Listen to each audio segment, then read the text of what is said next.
everybody? I love how like all the ladies plus Badit are here today.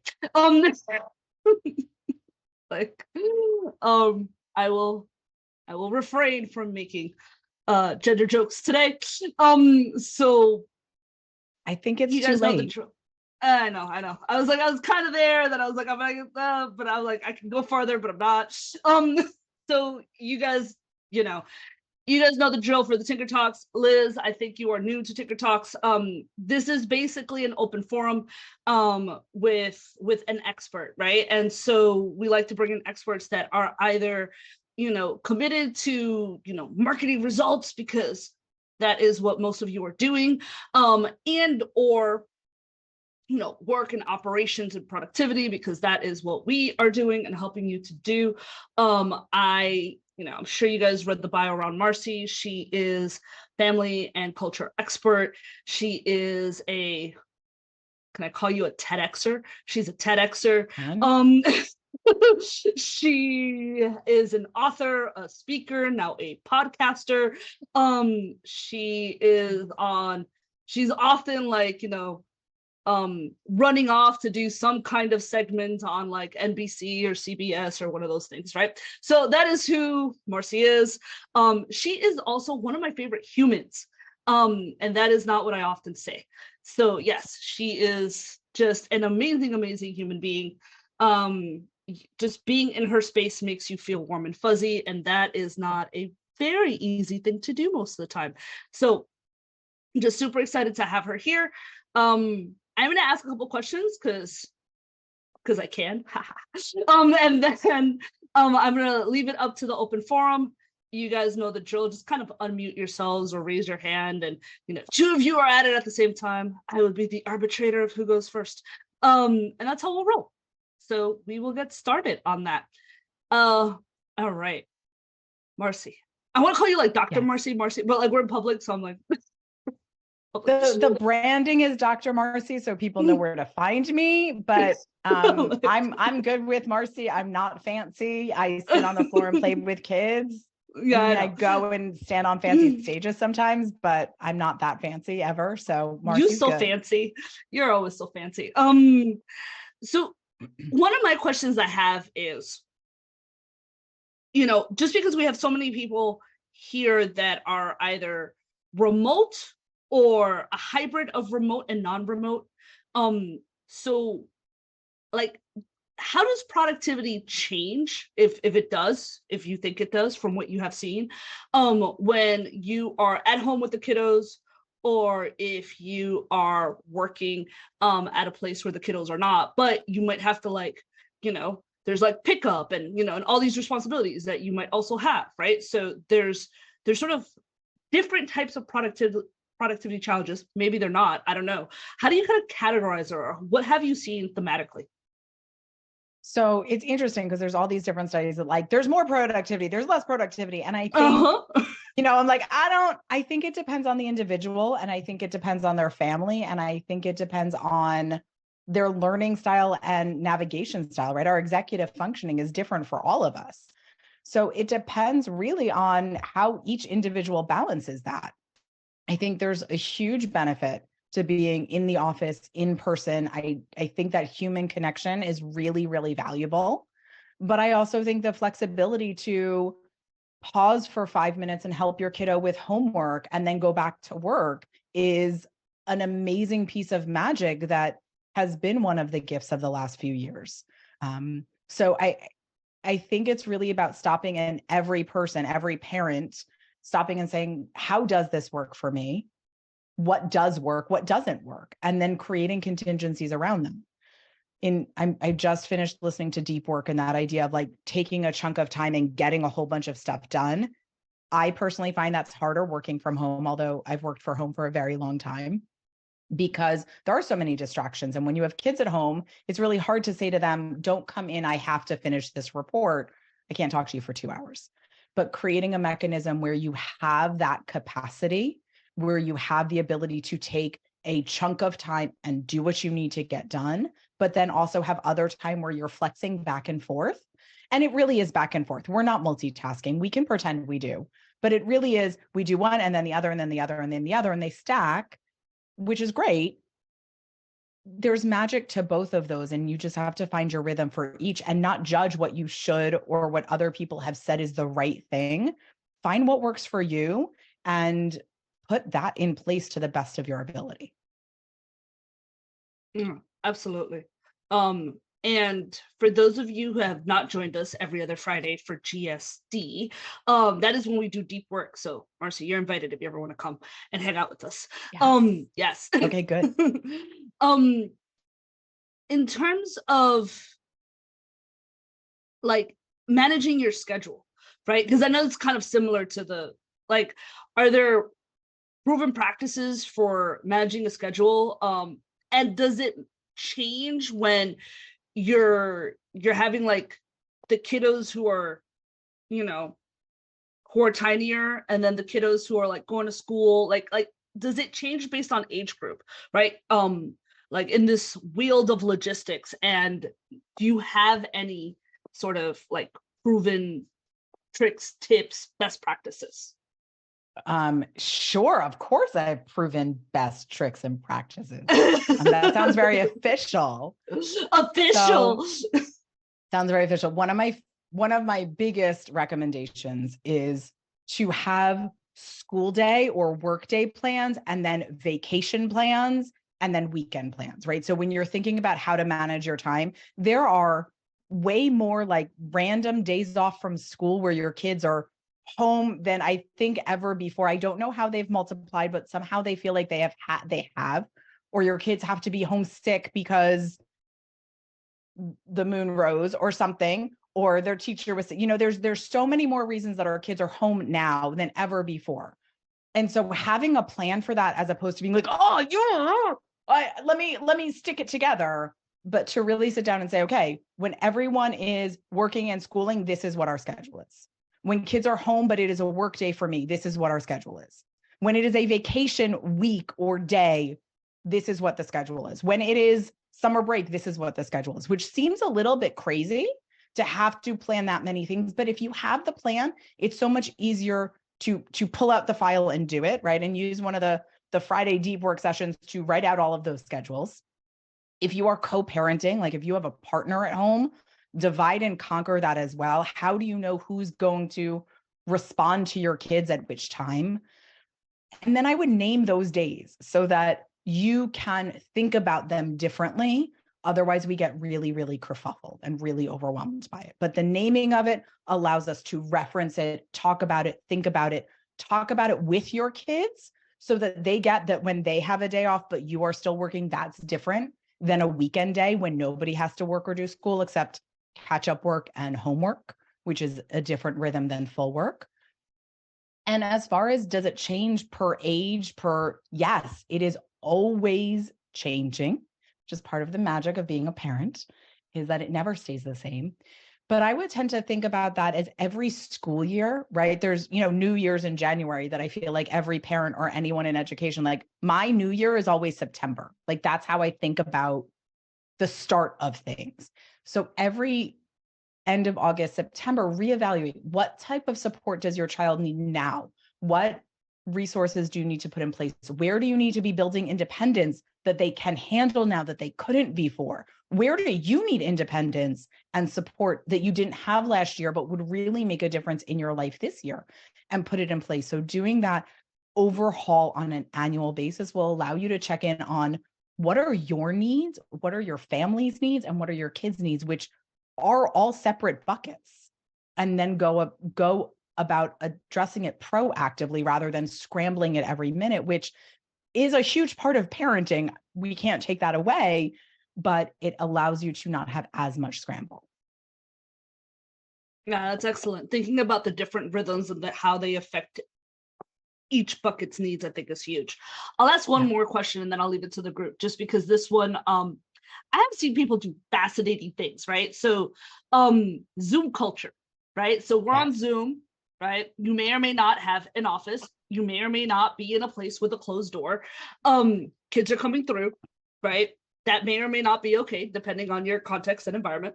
Like the other people on the other room. And I have seen people do like some super fun things with, like, mommy or daddy are on Zoom. and like notifications and hysterical things too. It's like you will be eaten by an alligator if you come in the door or something like that. Like, we are creative. people are creative. Again, anything that you've seen that really works, because I know that for individuals who are like, ah, crap, I have to be present, but I'm home, but I'm in a really important meeting. It may not look like it. It may just look like mom or dad are on their desk. Like, the good, the bad, and the ugly. Yeah, the good, the bad, and the ugly of like do that. In my dream world, we're not in stuffy meetings where our kids walking, even just in the background or popping in to say something is a problem, because well, humanity, like, let's just be human with people. And that's my dream, which unfortunately I haven't figured out the magic to make my dreams everyone's reality yet. But that's, when you can humanize it and you're willing to lead in that way, especially if you are the one in charge of a group, normalize that, because it's real. And what we have learned about Zoom culture is that many of us, when we are interrupted, will just turn the camera off and then nobody knows the difference. So there are tricks to that of humanizing it, but can you just normalize that? So that's my big thought. But the reality is that there are going to be meetings that you can't be interrupted. There are going to be clients or a work culture that doesn't tolerate that. So what do?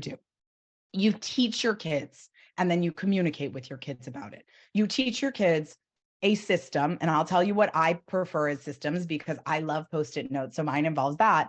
But you teach your kids a system that says, when this signal is out, you cannot, barring almost death or a needed trip to the hospital, you cannot interrupt me.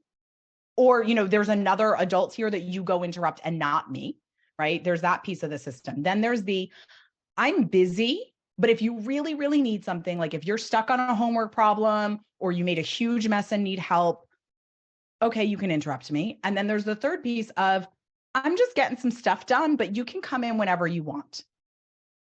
So you have to have these 3 different buckets so your kids know.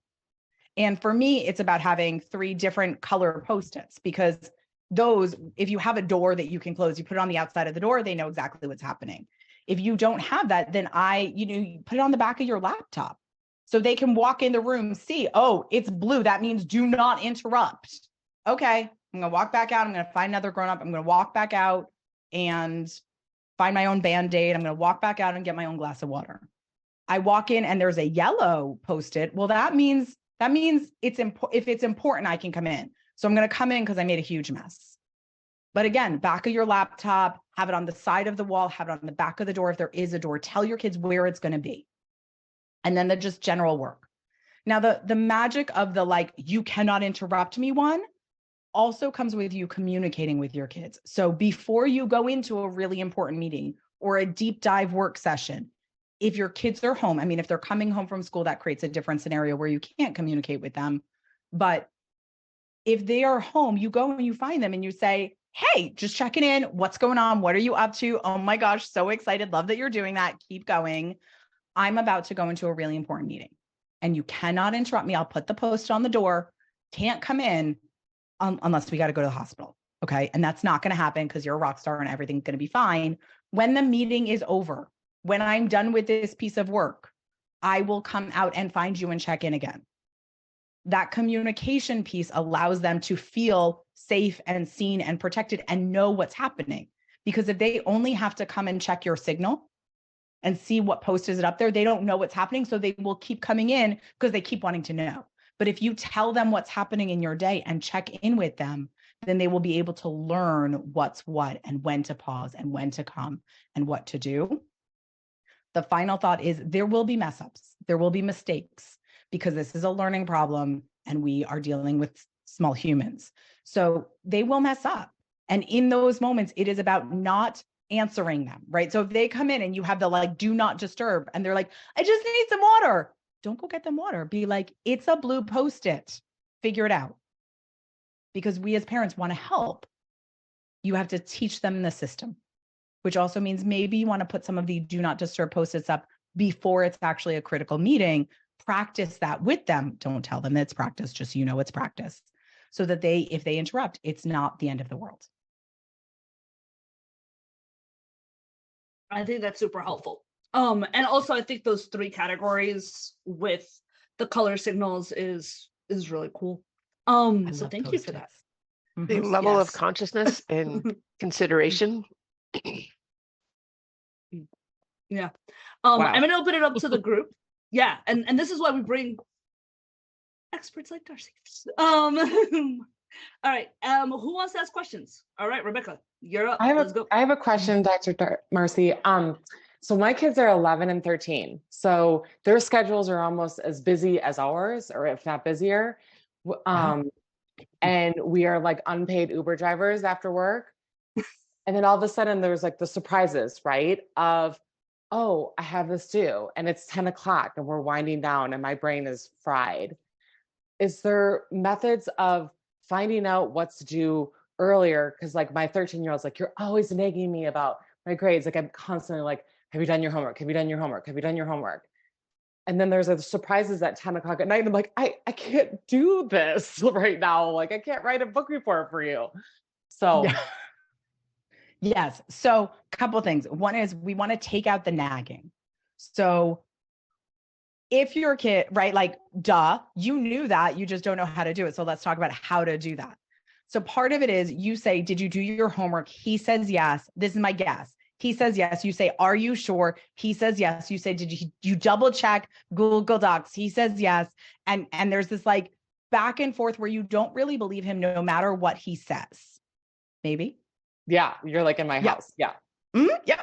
Well, I just side note, I do home sessions with families. So I've been there for many of these moments. So yeah. So you can only ask a question that you're going to believe your child's answer, or you need to make it a direction. So it's, can I see your homework?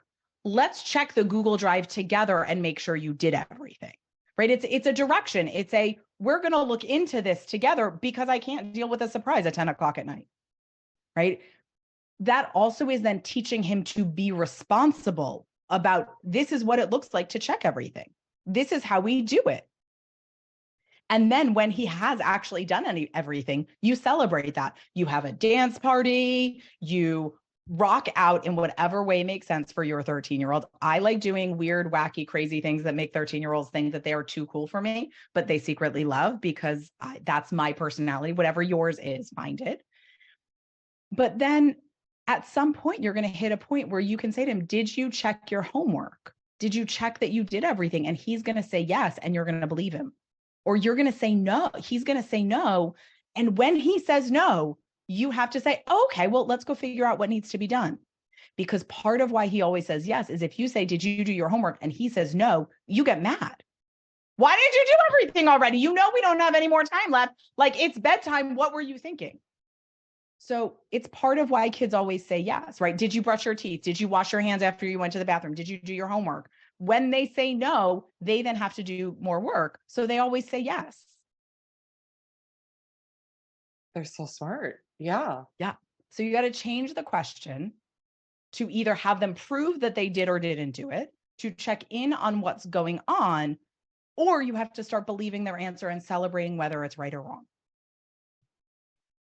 The final piece, because we are talking about homework, is if your son or both of them generally are doing well in school, at some point you have to start trusting them that it is going to be okay, whether they didn't do the homework, whether they missed an assignment, that they are going to learn their lesson from the experience.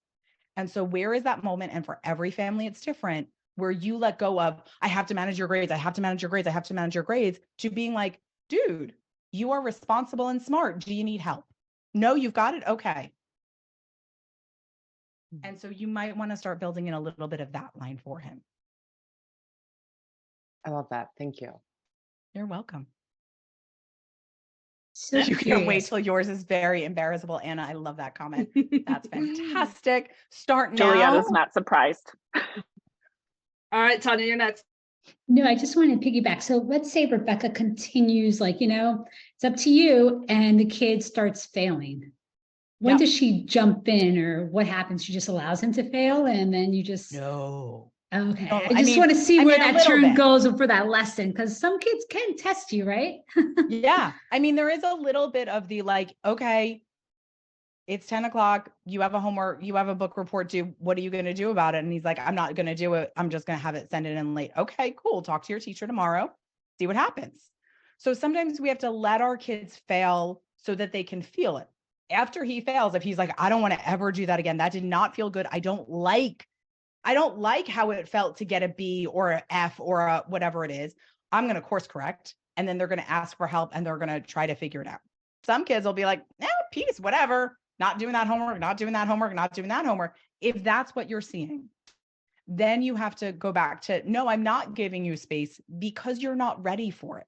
Not that you're not capable, not that you're not smart, not that you can't do other things independently, but I see that we need to teach you better responsibility habits around your homework. So now I'm going to start saying, let's check your homework log instead of saying, did you do your homework? Let's sit down and look at what you did. I want to see your homework because I want to make sure you're being successful. I want to find out what you have due this week. Let's look at your planner or Google Drive or, wherever their homework is. So you start going into that more teaching process of let's check it together. Oh my gosh, you did 90% of this. This is awesome. And you did it. Okay, this one thing that's left. When are you going to do it? How are you going to get it done? What needs to happen? Okay, that sounds great. Do it now before dinner. I'll see you down there. Right? So that it's not, homework becomes hard because everyone is stressed about it, usually. So don't let your kids fail too much, but teach them how to do it as opposed to punishing them for not having it done. Did that answer the question, Tanya? Yeah, I have two little ones. I have a 1-year-old and 3-year-old, but I was just wondering, I'm like, future tripping. I'm like, how does that look like? Yeah. And it's almost that same arc of when your kids are your little ones are trying to like build a tower and they try to build it with 4 blocks and it falls over. And then they try to do it again and it falls over. And you can see they're starting to frustrate. And you're like, okay, let me help them make it more aligned so that they understand how to be successful. It's the same concept with homework.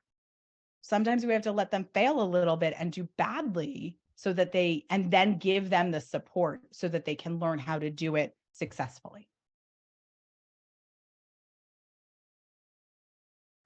Something that I'm hearing in what you're saying that is informative all by itself is the amount of celebrating. And I can see that this applies to employees too. Like, I have a tendency to see 10% as the world versus the 90% as the world. Yes. I am a huge fan of celebrating because my wish for you is that you start seeing more of that 90% as your world because you will enjoy it more. But for your kids, if they only are taught to see that 10%, they will feel like a failure. They will feel like the world is hard. They will want to give up and be frustrated. They will be anxious. They will not enjoy school or life because they're just looking at what they didn't do, right? We have so many kids who are struggling with perfectionism right now because that's their lens. But if you say, look at all you did. Wow, let's do more. Oh my gosh, you're fantastic. And I know you can do even better. That's when you find kids finding joy in the hard things. That's where kids believe that they can do anything if they'll work at it. That's where you find the resilience. And that's really what you want to be teaching your kids. So celebration is so important for all of us, but you want to raise your kids to be proud of themselves and to be willing to be proud of themselves. So yeah, I love that you're hearing and seeing that, Jen. It does start with us being proud of ourselves.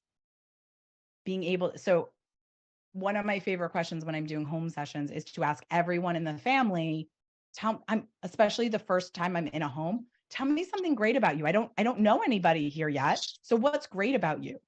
And the parents are often more resistant than the kids. If you can't talk about what's great about you, what you've accomplished, you are in this group with Juliana. So I already know you're all badasses. Like you're rocking some part of your world and doing it right because you're here. Stand tall on that. Be proud of that. Celebrate that. And look at where you can improve. Again, why you're here, because you want to do even better. But that comes from your strength.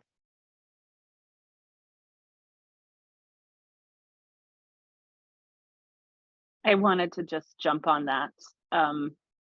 I find I have two kids, just turned 7-year-old and a 10-year-old who acts like a 16-year-old. And Yep.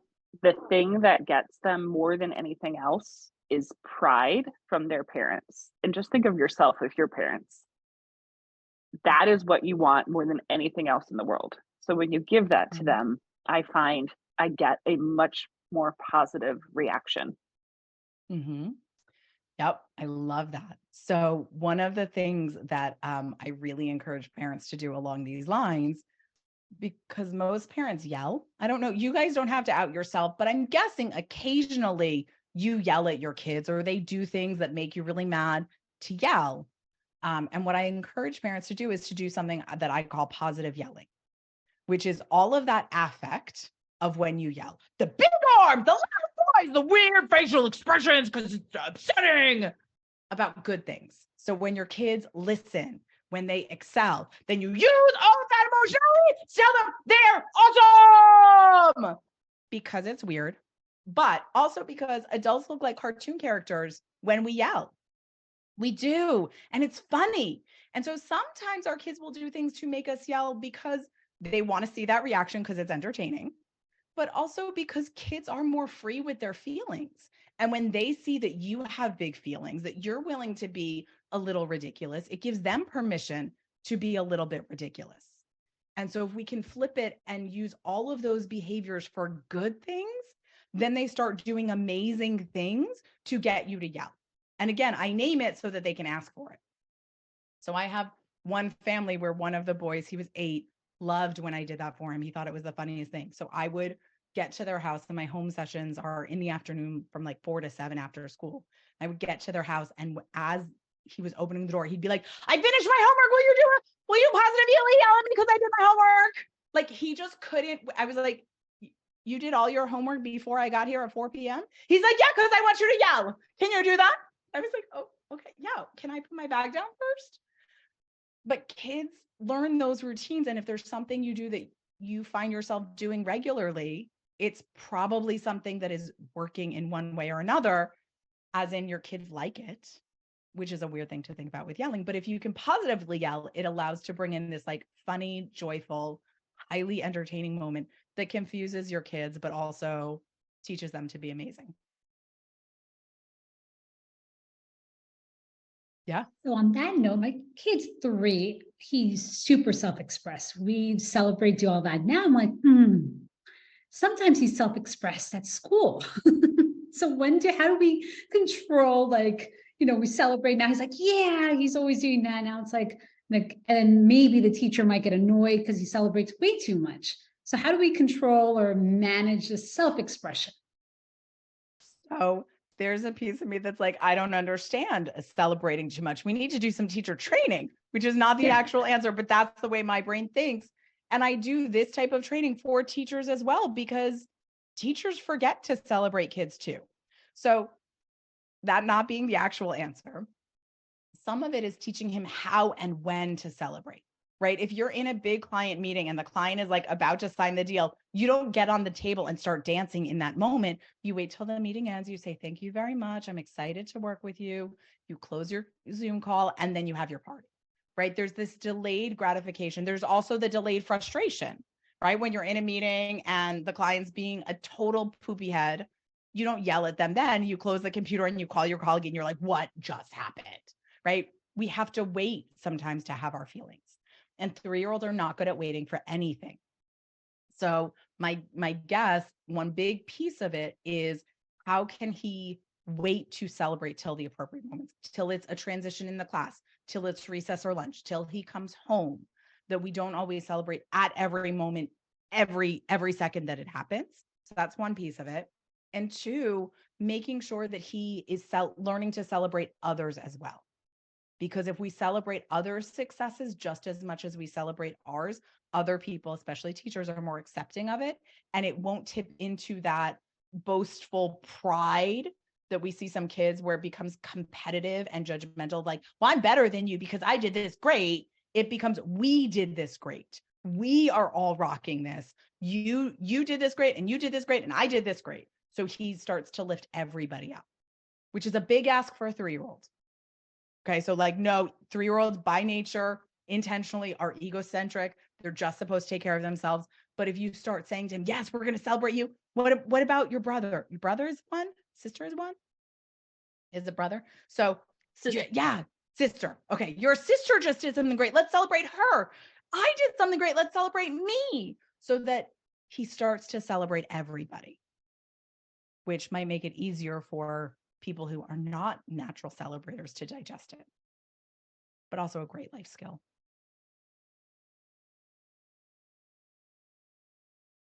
Amazing. Any other questions?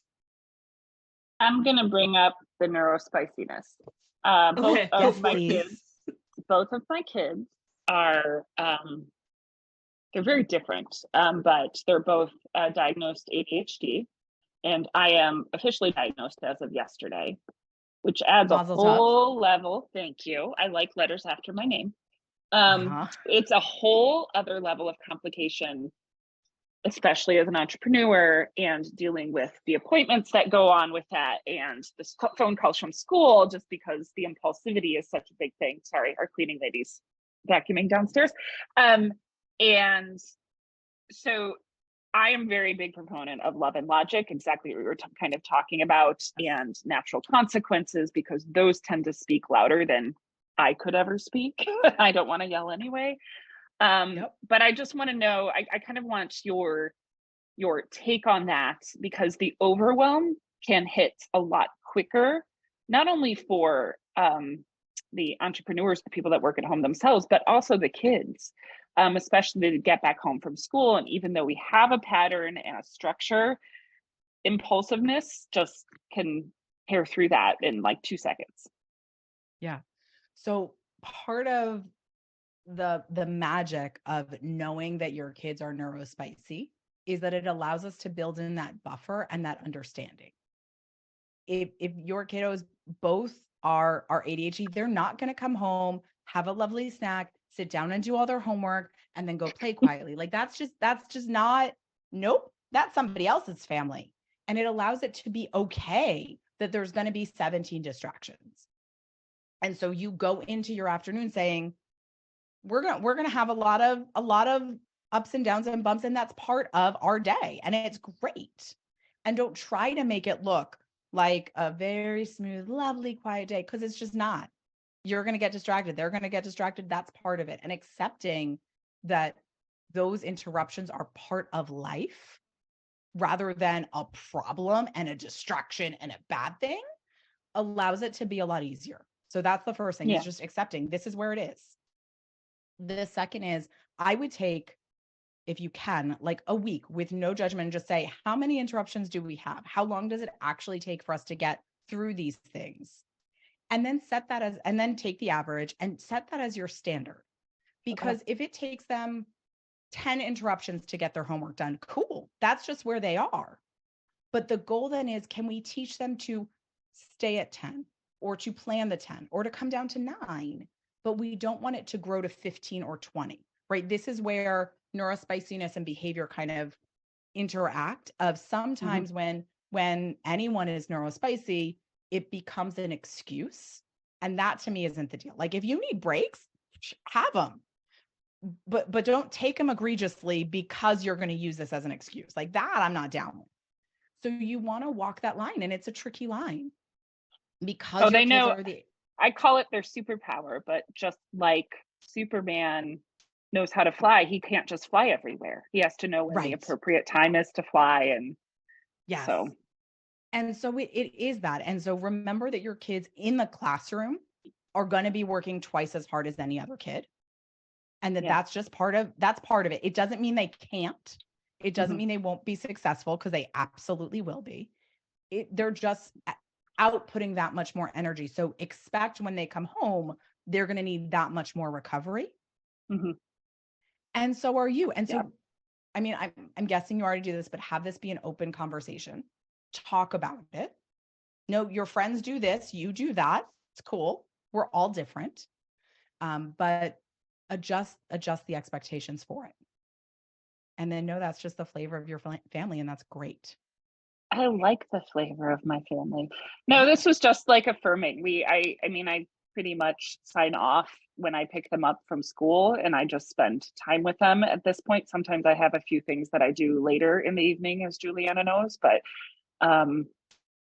yeah, no, that's affirming. And I think it's more widespread than people actually realize with their kids. Yes. And sometimes kids go through just impulsive ages. You're saying you had a 3-year-old, Tanya. That is a very hard age. I remember it was very, very difficult because like the impulse to be independent was there. So thank you. That was helpful. Good. I'm so glad. And I love that you were like, I just needed the confirmation that what we're doing is right, because I think that that's a huge amount of parenting, that there's so much noise out there about what your family should look like, what you should or shouldn't be doing it as a parent, how you should or shouldn't be navigating as a working parent. And I'm a really big believer that, you know, I've been doing this for 25 years and I don't have all the answers. Your family is going to look like your family and nobody knows what that looks like except for you. And we can give you guidance and information and support and suggestions, but ultimately, like, do it your way. And the parenting instincts that you all have are so strong if you allow yourself to listen to them and can block out the noise, which is so hard these days because there's so much noise. But trust it. And if some expert gives you advice and you're like, that's not my family, then don't do it. If everyone else around you is doing one thing and you're like, that won't work for us, don't do it. Like, know your family, be willing to be the unique chemistry that is your unit, and let yourselves thrive in that magic that's not going to look like anybody else's. I think it's like values. A lot of families kind of circle around the values that were instilled by the parents or however that's set up.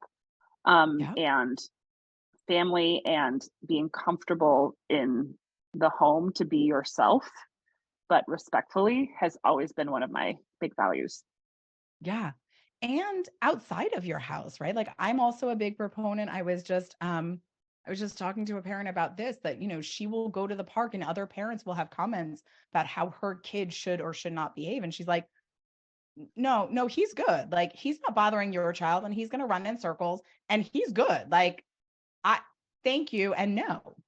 And be willing to tell other adults that they're wrong in their judgment, whether it's a grandparent or an aunt or a stranger on the street, that your kid's good, unless they're not and you want to address it, because then you can. But like, trust that the way you're doing it and what you know to be right for your kids, especially if they're neurospicy, like it's just gonna be different. And grandparents, I tell you, there's something else. They really are. Jen, you have a question? I just had a comment. My husband and I made up a rule when my first kid was born, and it was that parenting shouldn't suck. Yeah. So, I like that rule. So I don't care if you're supposed to let him cry or not let him cry or do whatever. It sucks. So we're not going to do it. We're going to do this other thing. And it really, really helped us. I am writing this down because I like this. Jan is full of great. Jan, I might have this is the sleep deprived bottom line of my parenting style. Yeah. So I love that. Yeah. Jan's always, she's got great ones. She's got curious, not furious. So that's another one. And that's really hard, but it's really awesome when you can say, oh, what were you intending to do with the Cheerios? Yes. What was the goal? Why we needed to have Cheerios all over the television? But it gets you much further. So sometimes it works better than other times, but it's an aspirational goal. Yes. And it's a great mindset to carry, right? Even if you don't always get there, because sometimes it hits your buttons, the idea that you're going to be like, what were you thinking there? What were you trying to accomplish? As opposed to that was wrong and bad, which is usually the message our kids get when we're furious, is that was wrong and bad and you shouldn't, where they might be exploring something really logical or something that we want them to explore. Right. And if you tell them that the rule is to be curious, not furious, then they'll call you on it and say, are you being furious? before you've gotten curious? That's my favorite, when kids use the wisdom against you, so to speak, when it's really just advocating for themselves. They're like, hey, if I have to do this, so do you. And I am a big believer that we as the grownups need to be willing to do the hard work just like our kids are. It's why I don't do work directly with kids anymore without parent training, because we want our kids to change. The grownups have to change too, because we're such a part of their responses. And it's hard. Change is hard. We ask our kids to, we have to be willing to. So I love that, Jan. That's awesome. Do you have like a hack of going from like work mode mentally to then shifting to mom mode, or, a parent mode? Or like work pace, where you're executive getting stuff done, to kid pace, where you really care about the shape of the green beans? Yeah, like just shifting like that, the shift in your day, right? It's like a Mr. Rogers move, right? And everybody has their own version of it. But so whether it is a pair, especially if we're working from home and everything is in the same space, there isn't necessarily a change. We just like get up and walk over there. But you need your Mr. Rogers move. So maybe the slippers that you wear when you're working from home are different than your mom's slippers. Or I actually had someone once recommend that I wear a cardigan when I'm Dr. Marcie, and I was like, that doesn't work for me, but thanks. So like, is there a work sweater that hangs on the back of your chair that, signifies that you're in work mode versus not work mode? Is there a piece of jewelry, like a bracelet or a ring, that you're like, I'm in work mode, I'm in mom mode, right? Whether you switch hands or you take it on and off. But having some physical identifier of where you are helps ground you. It doesn't even have to be something your kids know you do, but something that grounds you in that. And I like that more than a closing the day activity. I know that some people will recommend, and if it works for you, do it. This is the end of my work day, and this is the routine that I do to close work and transition home, which I think is great if you are full-time in the office type of working.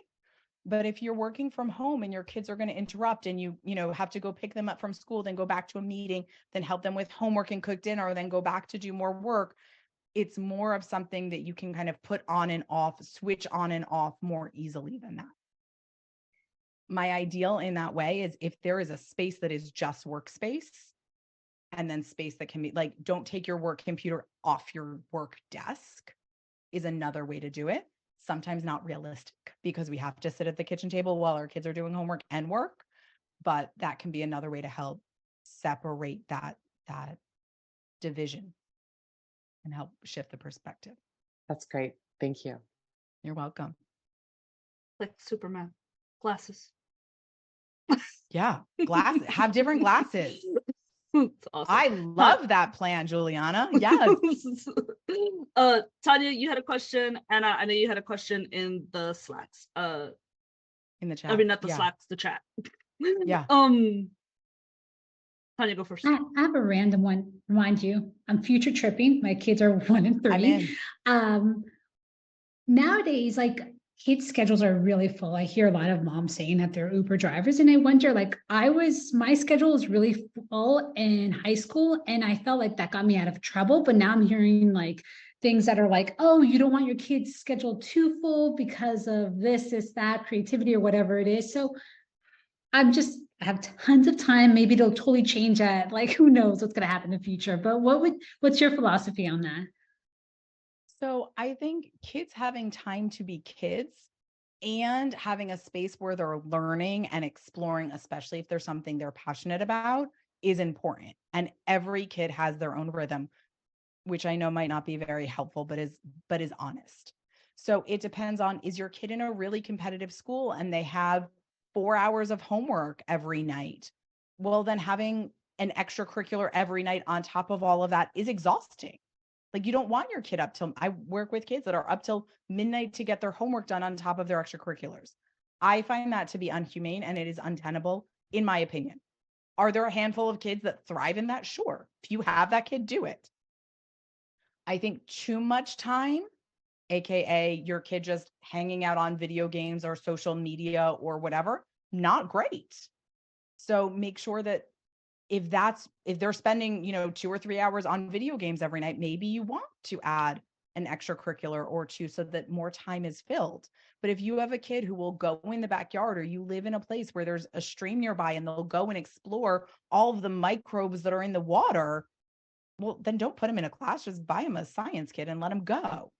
And so there's a balance for each child of how they fill their time, what they enjoy doing, and their stamina, right? So I know that in high school, I loved art so much that my senior year, I did not have lunch because I wanted to take a AP art, which I could only do if I skipped my lunch.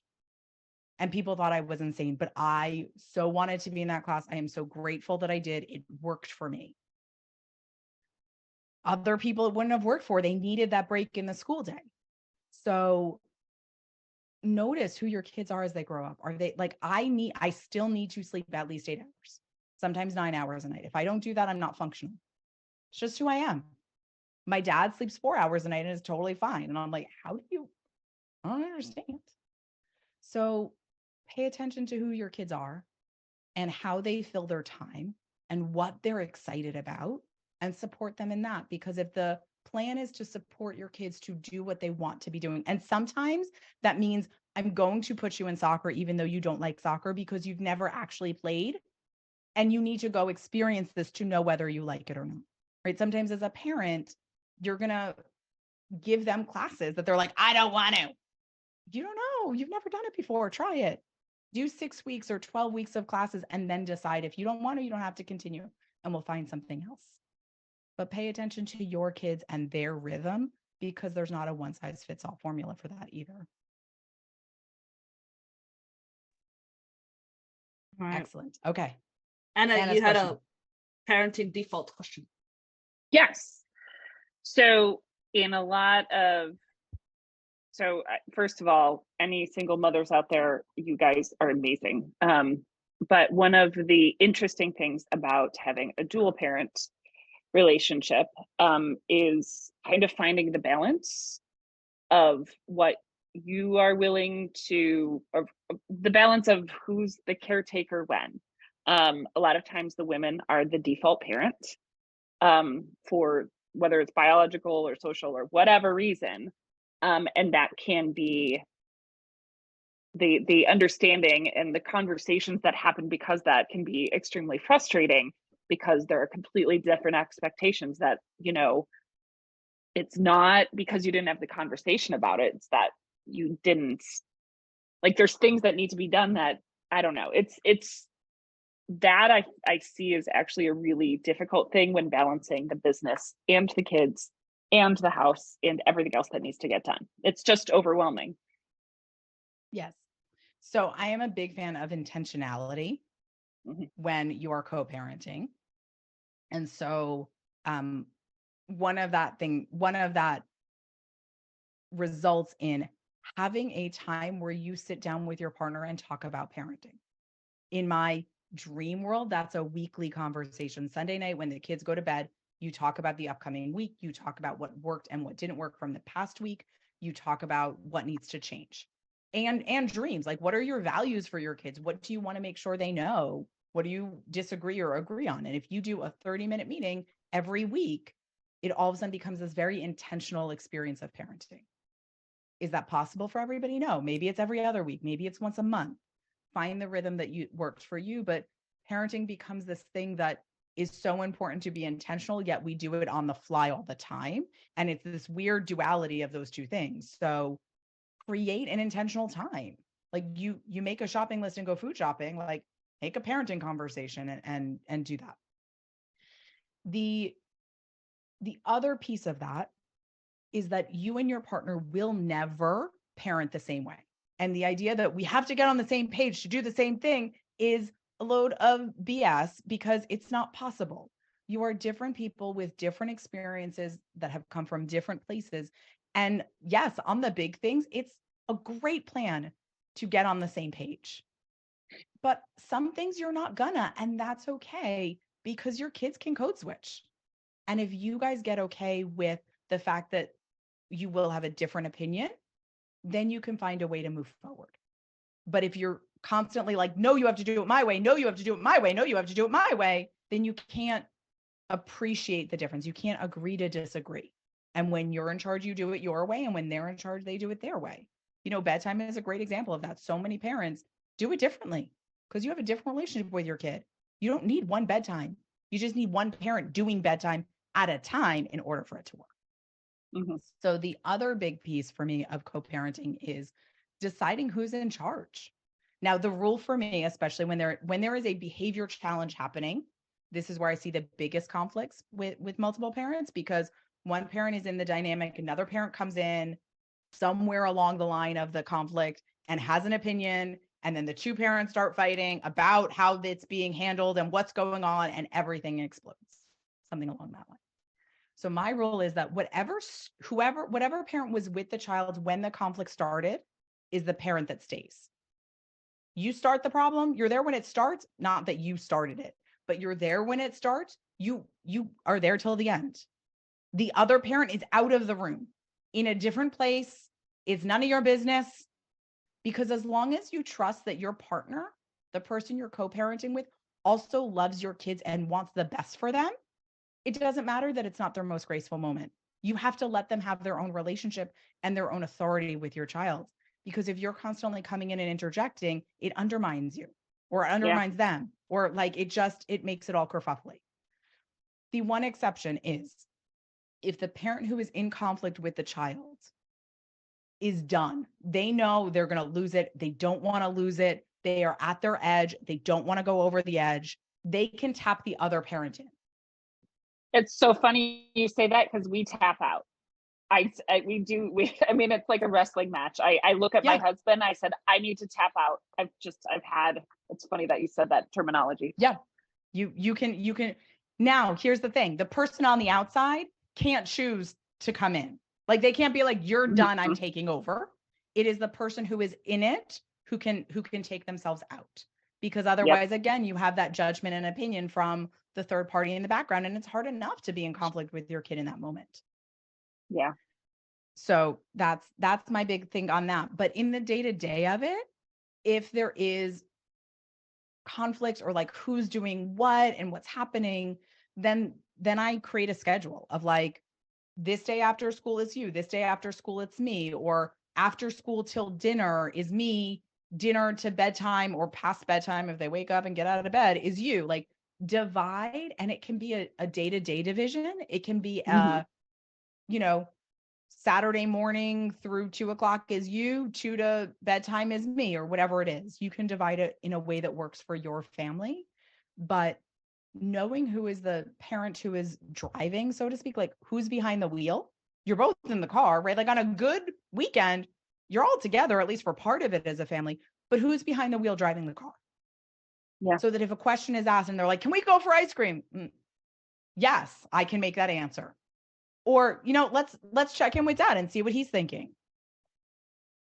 Okay, here. Well, now we know dad said we can go, so I'm totally in for it. So there's not the I said yes, and then you say no, and then we're going to fight about whether or not we can go for ice cream. And the kids are just kerfuffled and confused. And now they know who to ask to go for ice cream. Like, you want to, in some ways, decide who's in charge if it's really hard in the day-to-day. Yeah. No, that was a good conversation. I mean, luckily I have a pretty good relationship with my husband in that we talk through everything. We actually do it every day. That's a good question too, Tanya. And I just read the comments. But Marcie, it's good. Go ahead, Juliana. No. Just Tanya had a question on besides your book. I know, I was like, there's my book. So yes, we're just gonna plug Marcie's books. So beyond your books, are there other books that you enjoy? And then also, I'm gonna ask this, or actually, just tell us more about your books. That too. I was gonna be like, is there? So I do have a question to piggyback. Is there a book that you absolutely do not recommend? You're like, no, do not read this shit. And I will never post this on anything. I promise. I don't know if I felt that strongly about any book. I'd probably be okay saying not to read it and why. Okay. So I don't have a no, not ever book, because I tend to not pay a lot of attention to the parenting experts that I disagree with. I'm sort of like, oh, that seems insane. I'm going to go over here. But you know, a lot of the cure fix, one size fits all, like I'm just, no, any of that. No. My books my parenting book is Love Your Family Again. My teacher book is Love Your Classroom Again. And they are both the top 25 questions that I get asked the most. And it's sort of like a cookbook for parenting. So it's, you know, my kid never sits still. Well, here's a 3 to 5 page chapter on like what's happening and what you can go do about it. You know, my kid's really sassy. Here's what you can do about it. And they all start with a story so we make sure we're on the same page. Are you reading the chapter that aligns with the behavior you're looking for? And then action-based strategies to go put in place so that you can go do something. They're both written in this way that if you read it straight through, I have 3 golden rules of parenting, and they're written kind of from that perspective so you can get it. But most parents, I don't think, have time to read a whole book in one sitting. So you can also just like go through the table of contents and be like, that's my problem, pull it out, read it, and go from there. Yay, Tanya, thank you. I love when that happens. And Yay. Love Your Classroom Again is the same 25 questions, but just framed for teachers and about the classroom. So if you are having a struggle in school, you could gift my teacher book to the teachers and then have the same conversation because you'll have the same set of tools. So amazing. Yeah. And then I just want to do a quick time check. Do you have a hard stop? I do not. Okay, just Liz has been off camera because she is actually with the 2 little ones right now as she is listening Love to that. Us. So she was asking to see if you had any tips geared to working from home with small kiddos, 18 months and almost 4. Yes. So sorry, I'm Tanya's face. I'm reading the whole question. Yeah. Okay. So yes. So part of it is accepting that it is an unpredictable time, especially with the 18-month-old. You can plan as best you can. You can be like, I'm going to do the meeting during nap time. And then somehow nap time is an hour later. And so it is not conducive to working in a set schedule the way we think of working. And if you are the full-time parent as well, the full-time childcare provider. So just know that, and know that it is hard and you are trying to do 2 things that are incompatible. And if you can accept that and be like, oh yeah, this is going to be bumpy, kind of like when we were talking with Anna of her family is just going to look different than other families that aren't neurospicy. That's just what it is. It makes it easier to not judge, to not feel like you're messing up, because that is the world that you're in. That's one piece. 2, enjoy the fact that you get to work from home right now, because you get to be there to put your baby down for a nap, to foster the relationship between the 2 kiddos, to navigate that piece. And it's really, really special. And I have no doubt that you know that. And yet it's very easy to forget when we put on our working parent hat and go, but I'm fucking up. Oh, you're not. You're doing double duty, quite literally, in a way that isn't valued in our culture in the way that it really should. Like, I don't have 2 full-time jobs, but you do right now. And seeing it that way and framing it that way will hopefully give you more grace for yourself and more grace for your kids. So logistically, what do we do here? So one of them is, to the best of your ability, can you schedule work things when either you have support, or if you are co-parenting, know that your partner is going to be there, or when you know that you can have a backup professional, like somebody else from work is also going to be on that call in case you have to dip out for a minute or 2. Second, with your 4-year-old, I would say when you need to, use technology. I mean, I know that we are in a world where some people are like, screens are horrible, and other people are like, screens are the best thing ever. And it's very complicated. But using screens as support for you when you are juggling so much is really a valuable, amazing tool that we have right now, because most 4-year-olds will sit with their screen very nice and quietly next to you while you are doing something on the screen, and no one will ever know they're there. Use that tool. And then also, I would, not so much for your 18-month-old, but for your 4-year-old, include them in the process. So there are things that you have to do with your 18-month-old when you're just like to your 4-year-old, can you just sit, and I got to go change a diaper. I have to go warm up the bottle. I have, and you're trying to manage everything. If you can give your 4-year-old a job in that moment, it can be an insignificant job. It can be something that doesn't actually matter if it gets done or not, but it allows your 4-year-old to feel proud and part of the process. So while you are going and heating up the bottle, can they go find a new pair of socks for the baby? Can they go make sure that the drawer is closed behind you? Can they watch the numbers on the microwave countdown? Doesn't really matter what the job is. Just give them something to do so they can be like, I'm helping. This is great. As opposed to mom can't talk to me because she's taking care of the baby. And that will help ease some of the potential tension between the two of them. Those are the off the top of my head ones for littles. If there's something specific you're thinking about, let me know, and I'm happy to add in that. Oh, and Tanya went, bye, Tanya. Yeah, she bought your book and bailed. I mean, fantastic. Yes, I know. I think we might have time for one more question if anyone has one. If you do, raise your hand. And if not, I just want to say thank you so much. I appreciate you so much. This was amazing. And so yeah, everyone have a wonderful weekend. Oh, it was so helpful. Wait, can I share one more thing? Because absolutely. Season 2 of my podcast comes out on Monday. And it's all conversations with parents about challenging moments. So it's me and a parent talking through life in their home and suggestions. So it's very similar to this conversation, just one person at a time. They're about 30 minutes each. And it's love your family again and again and again and again. Oh, I love that. Yes. So if anyone wants to, we should have said books and frameworks for the thing. So I will put in the podcast as well. So you guys can, like, if you want to rewatch this, we put it in Kajabi Undertaker Talks. I'll put in the book and the podcast so people can connect with it, even if they weren't able to come here. So definitely, listen to the podcast, put in a review, because we got to support our podcast guests. Love that. Like plug.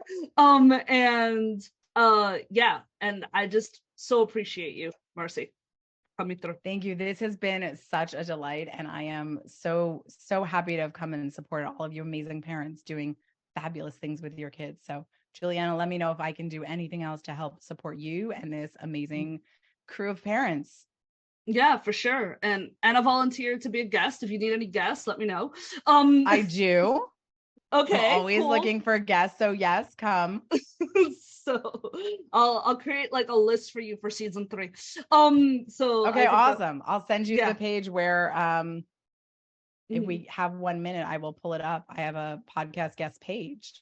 Oh, perfect. Yep. Bye. So give me 1 second. I wasn't planning on doing that part, but I totally would love that. I'll just fill up season 3 right now. Yes. I'm super in for that. You're like, bam, bam, love that. Yes. Oh, nice. There we go. I love it. So yes, you can, Anna, you can create a page in Kajabi, and Juliana can just send me everyone's name and email information. I can do it that way. Or you can send people to the website page. Either way, but go enjoy and get additional tips and strategies, and know that there's lots of different things happening behind closed doors that we never hear about, we never see, which is part of why I did it, because parenting's a journey. Yes, it is. All right, everybody, have a phenomenal weekend. Mwah. Ciao. Thank you. Bye. Bye.